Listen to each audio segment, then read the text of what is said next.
It started with the tunnel at the 14th Street 8th Avenue station.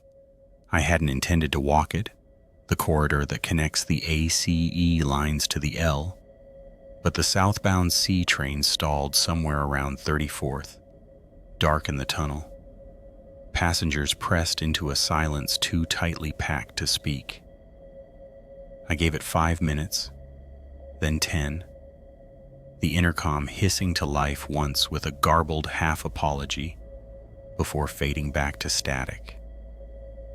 I stepped off, went up and through the turnstiles, and decided to reroute through the L.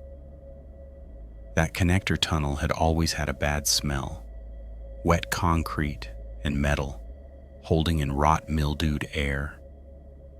But that day it was worse, a film of something bitter and mechanical that caught in the cartilage of my nose. It wasn't thick with people like usual. At most 6 or 7 ahead of me, evenly spaced. Not eerie yet, just quiet in a way that seemed decaffeinated, like the background audio had been turned too low. There was no busker, no snippets of Bluetooth music leaking from AirPods, just a low hum from the ventilation ducts and the scuff of soles on tile. As I passed under the frame of that first rusting arch in the tunnel, my phone vibrated. One text from my wife. "You forget your charger again?" I didn't respond. I quickened my pace. Meetings stacked at the office like bad dreams, all of them written into my Google Calendar in blue blocks that made the day look colder somehow. But halfway through the tunnel, I noticed the first thing that seemed misaligned. There was a man walking ahead of me. White coat, red hat, long-legged stride that matched mine step for step. I hadn't noticed him earlier. Could have been because I hadn't looked up much, had my head low against the smell, but now, watching the soles of his shoes, blue canvas with bright white edges, I got the sense that he wasn't walking towards something. He was walking away. From me, specifically. His tempo matched mine too perfectly. I slowed. He slowed. I stopped. He didn't. Not immediately. He kept going for a heartbeat too long, and then halted, one shoe still mid-step, planted down with rigid deliberation. There was no one else in the tunnel anymore. I turned, slowly scanning behind me. The platform had emptied without me noticing, not impossible during morning rush if a train had just departed. But I stood there in the archway, blinking into the tiled curve behind me, unable to shake the hard press of certainty that I hadn't passed anyone heading the opposite way. The direction I'd come from was blank and echoing. The air there felt unfilled. No warm drag of someone recently walking through. I turned back toward white coat, red hat, only to catch the tail flap of his coat disappearing around the curve ahead. 27 paces forward, I reached the spot where he'd turned, expecting to see him continuing up toward the L platform. He wasn't there. The bend was empty. I passed onto the stairs and scanned the mezzanine. No red hat, no coat, no backpack, just the thick smell of burning rubber and circuit boards hitting me like a gust from inside the walls. The transit maps were smeared, graffitied over with ink that bled sideways like veins. I kept my stride short, surface-level calm, and crossed to the L platform. Minutes passed. Trains came and went. I rode one, westbound to Bedford, fingers nervously cast around the loop of my backpack strap. I chalked it up to nothing until 2 days later, when it happened again. This time I was leaving the office late. Our building's on the corner of Broome and Lafayette, an old warehouse that still smells like rust-backed shelving and dust panes. I'd been in the windowless conference space until nearly 8 p.m. When I logged out, the hallway was too quiet, in a way you'd barely notice unless you work in a space like that long enough. Fluorescent hum, but no door clicks, no chair rolls, no coughing late stayers. I took the stairwell. My phone had lost signal, which happens sometimes in there, but not usually on the lower floors. When I reached ground level and pushed out into Crosby Street, something was slippery, perceptually. I didn't immediately register what, only that walking did not feel quite right. The air was too warm for April. The cobblestones had a dull, wet gleam, though the sky was clear. I knew I'd been walking 20 seconds before noticing I hadn't seen a single other person. No headlights, no crossing pedestrians, no sound beyond the faint buzz of neon from the bodega. At the corner of Spring, I saw him again.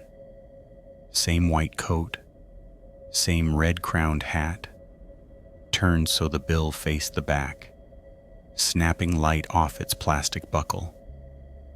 He was across the street, by the edge of the Soho Garden Deli, just standing there, angled outward like he had been mid-stride and forgot his direction. I stopped cold, looked down to my phone, still zero signal, even above ground, and walked away from him. Not rushed, just a slow pivot, staring into the spill of dull sodium vapor from the lamp above. I made it halfway down the next block before I realized he was now ahead of me again.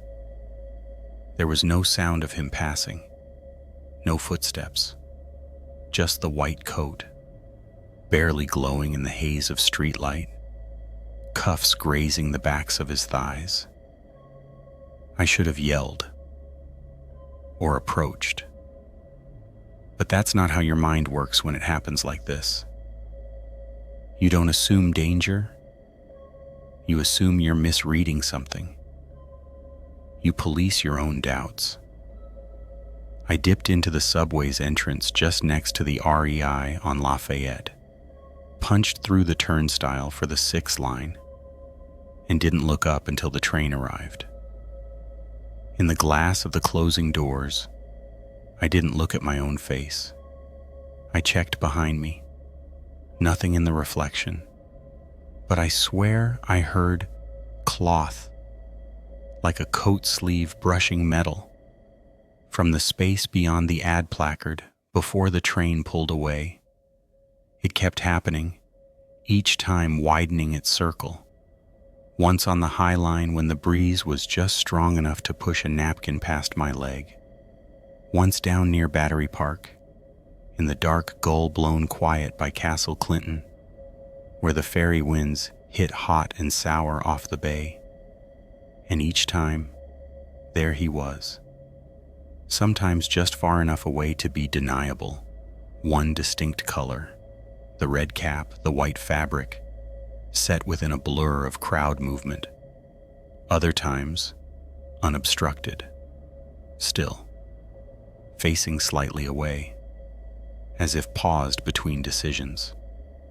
I photographed him once when I saw him outside the 42nd Street Bryant Park station. My phone wouldn't save the image. The screen blinked, shutter clicked, but no file appeared. I tried again. Black screen. Each time I raised the camera on him, the app seized. I told Kara 2 weeks in. We were lying on the couch, early evening, muted rerun in the background. I waited until the end of a sentence I don't remember now, something about her job or the new countertop fixtures. I told her everything plainly, almost clinically. I expected the nod, the smile with pity behind it. Instead, she stood, walked into the kitchen silently, came back with her phone and scrolled, then handed it to me. The screen showed a text thread with her sister. At 3:40 p.m. a week before, Amy had messaged, "Saw someone who looked just like Matt today. Beanie and coat were different though. He was walking near the Prospect Park tunnel, looking so intensely over his shoulder, like listening to someone." "Show me," I said. "It's gone. That's the weird part." Her eyes stayed on me too long. Not scared, but worried, in the sense that someone you know well becomes, even briefly, opaque. "That's just from my screenshot folder. The original text disappeared." I'm not entirely sure how much time passed between then and the last time I saw him before things became irreversible. An inching presence, always peripheral. I began avoiding subways, then certain avenues, then entire districts. My commute became surgical. I kept to people, to light. I never turned down a street unless I could see crowds through its throat. Once in Central Park near the Ramble, mid-afternoon, bright sun through the trees, I caught sight of the coat again. He wasn't moving, just standing at the edge of a footpath, hands at his sides. No phone, no backpack, no movement even when dog walkers passed. Just a slack figure lodged between seconds. I passed him, didn't look. Nothing happened. Just the dull, wet sound of runners nearby, and the feel of bark under my palm, grounding myself through the trunk of a tree. Here's the part I don't understand, or rather the part I think I understand too well. Something about the timing, the order of operations. I started recording myself. Audio mostly, little voice memos of the day before, played back each morning to reassure myself that the present was not echoing. They began to glitch. Not obviously, just tiny shifts. I'd recall having said the word client, but the recording would render it as silent. One Tuesday recording featured ambient sound of somebody walking just behind me for 2 full minutes. I don't remember anyone behind me that day. I had walked alone from Grand Central down to Madison and East 36th, talking the whole time into my mic. I never heard footsteps in real life, only in playback. I played that recording to Kara. She wouldn't get past the first minute. "It's matching your steps too perfectly," she said. She stopped listening in the middle and left the room. When I followed her, she was putting our portable drive into the trash. "If you keep re-listening to it, it'll get worse." "Get what?" But she was crying suddenly. I hadn't seen her cry in years. She didn't answer. She just said it was addictive to give something that much attention. I should stop feeding it. I didn't. I uploaded that recording to a transcription site, thinking maybe if I saw the text, it would disarm it. Words on a page. Harmless. But the time codes were off. The transcript added an extra block of dialogue at 0001:15. It showed my voice saying, "Don't turn yet." I never said that. Not in life. Not in the audio. But the transcript showed it, verified the voice print as mine. And then another line at 0001:27.